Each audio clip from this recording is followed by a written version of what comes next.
Just Asia, AHRC TV's weekly human rights program. These are the headlines. Prosecution of activists continues in Indonesia. Nepali journalist arrested for revenge. Pakistani fisherfolk leader faced torture for 90 days in Rangers' custody. Chief Justice cries in front of Indian Prime Minister. Hong Kong missing bookseller case, most serious challenge to the rule of law since 1997. Urgent appeals from Nepal, Pakistan, and the Philippines.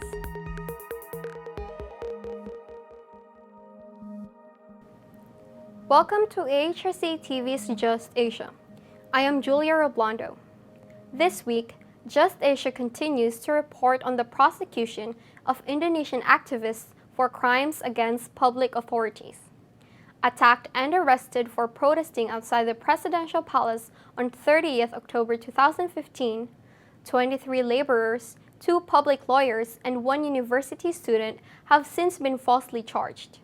The Central Jakarta District Court split the case into 2, trying the 23 laborers separately from the lawyers and university students. Although the activists submitted a formal objection to the court regarding the charges, this was overlooked, and the judges are now proceeding to the examination of witnesses and evidence. Hundreds of labor activists have been demonstrating peacefully outside the court, calling for an end to the unfair trial and criminalization of the activists. To learn more about the labor protest, Just Asia presents the speech of Michael, a labor activist, and short interview with Chris Biantoro, program officer of the AHRC. Bertahun-tahun kita juga gagal dalam membangun persatuan. Kita tidak mau lagi gagal dalam membangun persatuan. Persatuan yang kita gagas pada hari ini, persatuan yang kita gagas hari ini harus menjadi rumahnya bagi kaum buruh Indonesia, harus menjadi motor untuk konsolidasi gerakan buruh dan rakyat Indonesia, harus menjadi motor bagi konsolidasi gerakan buruh baik di Asia maupun di seluruh dunia.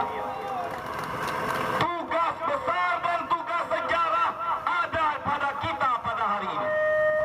Dalam konferensi kemarin, kawan-kawan berbagai macam federasi sudah memberikan usulan, memberikan ide dan gagasan tentang bentuk persatuan yang lebih ideal dalam situasi objektif yang ada pada hari ini.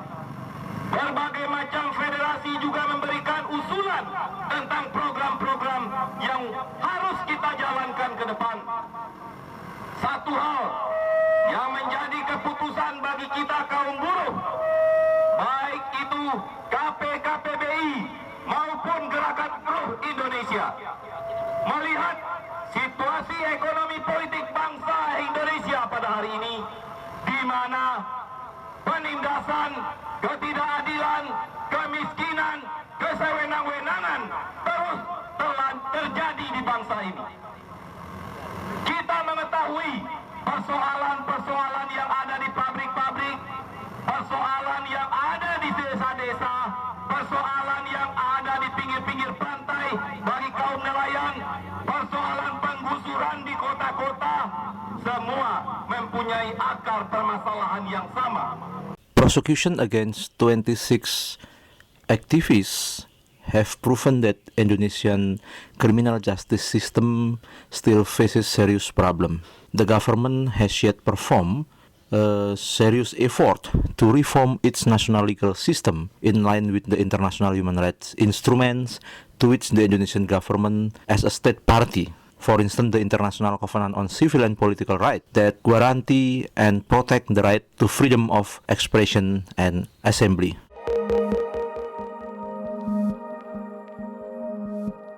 Next, Nepali journalist Kanak Mani Dixit has been arrested by the police on corruption charges on the orders of the country's anti-corruption body, the Commission for Investigation of Abuse and Authority. According to the CIAA's press release following Dixit's arrest, he was taken into custody because he failed to cooperate in the investigation into his finances.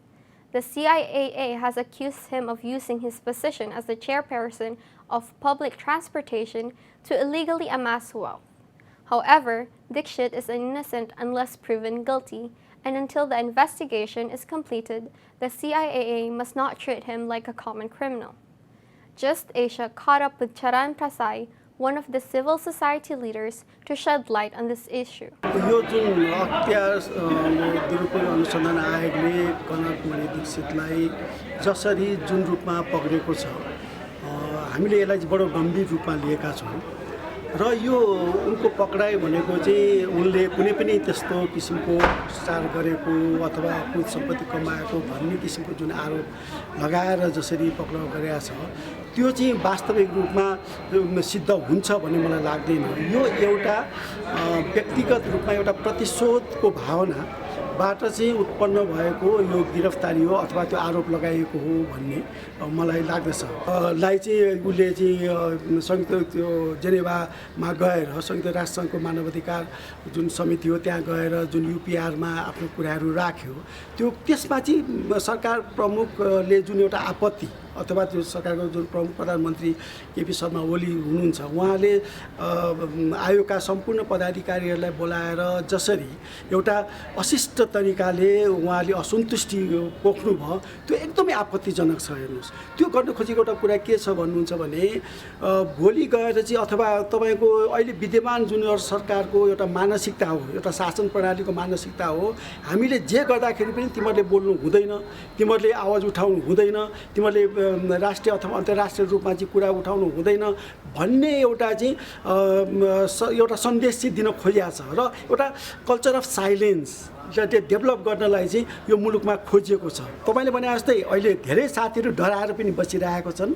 हामीले बोल्यो भने हामी पनि फस्छौँ कनक जस्तो अथवा शम्भु जस्तो भनेर धेरै साथीहरूको मनमा डर पनि छ तर हामी केही व्यक्तिहरू चाहिँ यो डरबाट चाहिँ हामी मुक्त छौँ। जसरी तपाईँको अहिले यो विषयलाई लिएर माओवादी सर्कलमा भनौँ अथवा माओवादी वृत्तमा जुन एउटा उत्साहको एउटा वातावरण हामी देख्छौँ यो तपाईँको यो सामाजिक सञ्जालहरूमा आउँदैको अभिव्यक्तिहरू जस्तो किसिमको यो ठिक भयो भन्ने कुरा र यसलाई प्रश्रय दिने लोकमानको एक्सनलाई चाहिँ क्रियालाई प्रश्रय दिने जुन कामहरू चाहिँ त्यो वृत्तबाट भइरहेछ यसबाट के देखिन्छ भने कहीँ लोकमान सिंह कार्की र त्यो समूहको पनि साँठगाँठ त छैन भन्ने कुराहरू पनि यसमा देखिन्छ। म यो किन भनिरहेको छु भन्नुहुन्छ भने अहिले जुन पीडितहरूले जसरी उजुरीहरू दिनलाई पनि अहिले डर त्रासको वातावरणहरू क्रिएट गरि नै रहेको छन्। तपाईँको अहिले पीडकहरूको चाहिँ एउटा सङ्घर्ष समिति गठन गरेका छ प्रतिवाद गर्नलाई एउटा सङ्घर्ष समिति नै गठन गरेका छन् र लयर्सहरूको उनीहरूको एउटा समूह नै गठन गरिरहेका छन्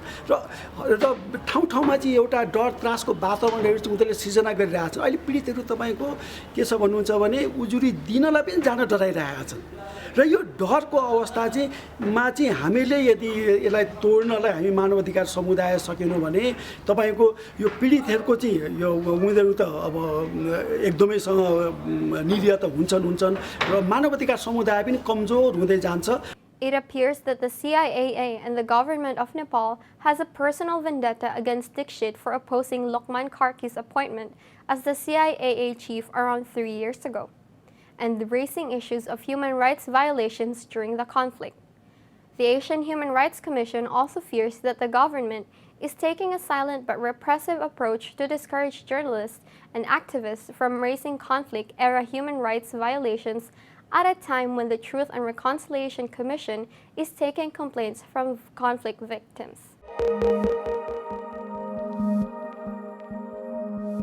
Moving to Pakistan. Human rights defender and fisherfolk leader Mr. Saeed Baloch was tortured and manhandled for 90 days by the Pakistan Rangers. The paramilitary group was seeking revenge against the fisher community who have been resisting extortion and the abduction of catch from their fishing launches. After completion of his court-sanctioned 90 days custody, Mr. Baloch was handed over to the Karachi police. Over the last 7 days, the police have been forced to fabricate cases against him of terrorist activities and having links with the banned BLA, an organization fighting for the independence of Balochistan. Mr. Baloch's detention by the Rangers indicates the total failure of Pakistan's criminal justice system and the military's flagrant misuse of power over civilian institutions of justice. Mr. Baloch was first taken into custody by the Rangers on January 16 when he disappeared after being invited to the Rangers headquarters to answer some questions. In response to a court petition, the Rangers denied that he was in their custody. After much local and international protest at his disappearance, the Rangers suddenly produced Mr. Baloch in a court. Surprisingly, the administrative judge of the Anti-Terrorism Court granted 90 days physical custody to the Rangers, knowing that the Rangers had earlier denied his custody.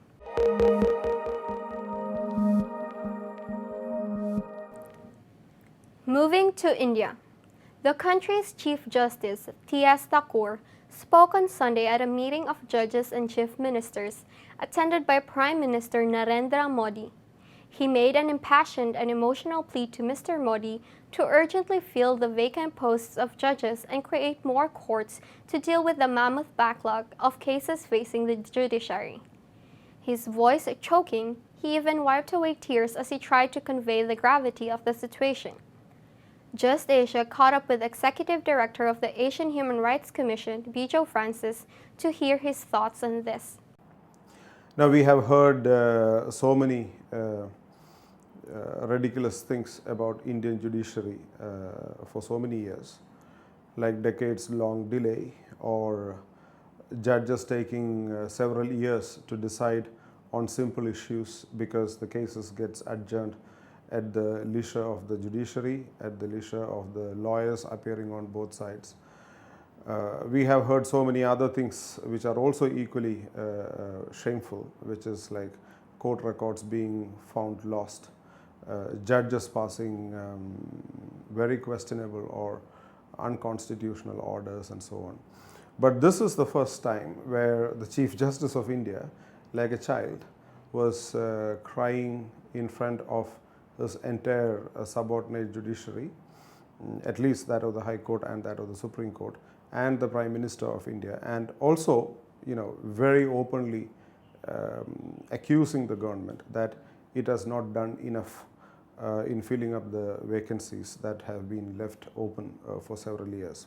Appointment and filling up of vacancies of judges in India is not going to ultimately deal with delay. If delay need to be addressed, if the injustice what has been carried out day in and day out in the name of justice dispensation in India has to end, and if, like the Chief Justice who has cried now, after at least 2-3 decades of India's people having been crying left and right, saying that this is not justice, this is not an institution which is capable of delivering justice, if that has to be addressed, you have to address the criminal justice institution process, institution as a whole. And the starting point of addressing that is putting the policing in India in order. First of all, the country should have a policing policy. Since independence, India has not on paper declared, well, this is our policing policy. Since independence, India has not declared, no government in India has declared that this is the government's policy on restructuring the criminal justice institutions of this country. Justice in India is a myth. It is neither experienced nor guaranteed in the country. If this has to change, the country has to redefine and actually formulate a complete recalibration process, complete rebuilding process, with which it will have to have a policing policy which is based on accountability, transparency and responsibility. It will have to have a policy on it means the country. The country will have to have a policy which is also on accountability, transparency and professionalism of public prosecutions. The country need to have good judges identified and appointed to the judiciary and all the vacancies in the judiciary filled, and perhaps double the capacity, the number of judges and courts in the entire country. So what is required in India if there need to be the real felt experience of justice is for the entire justice instrumentality of India, or the mechanism of India, has to be pulled down and rebuilt from scratches with on one guarantee, that the main purpose of justice institutions in India is to guarantee freedom, dignity and equality before law of all individuals, of all citizens. Without this policy being put to practice, it is impossible to receive or realize justice in India.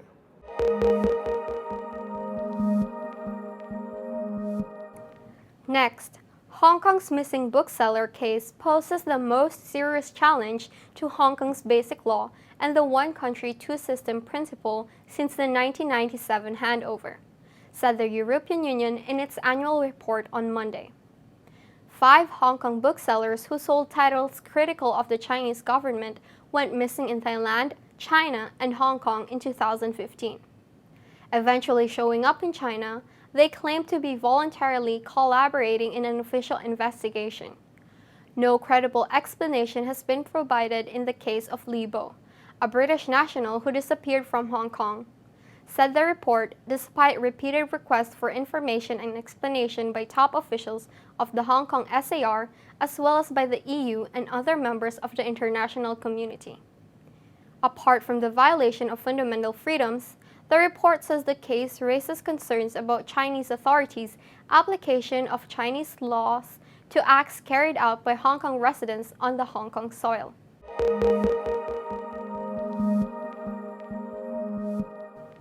Finally, the Urgent Appeals Weekly features 3 stories from Nepal, Pakistan, and the Philippines.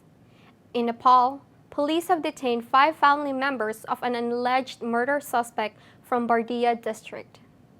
In Pakistan, Ms. Nasira Parveen, a victim of police torture, has again attempted suicide after her case for action against the station house officer, Kasawal Police Station, Punjab, was dismissed by a civil judge.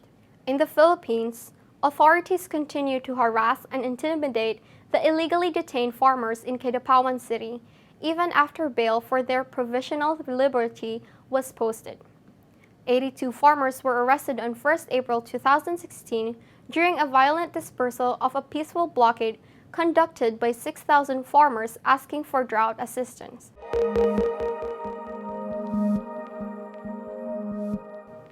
That is all for this episode of Just Asia.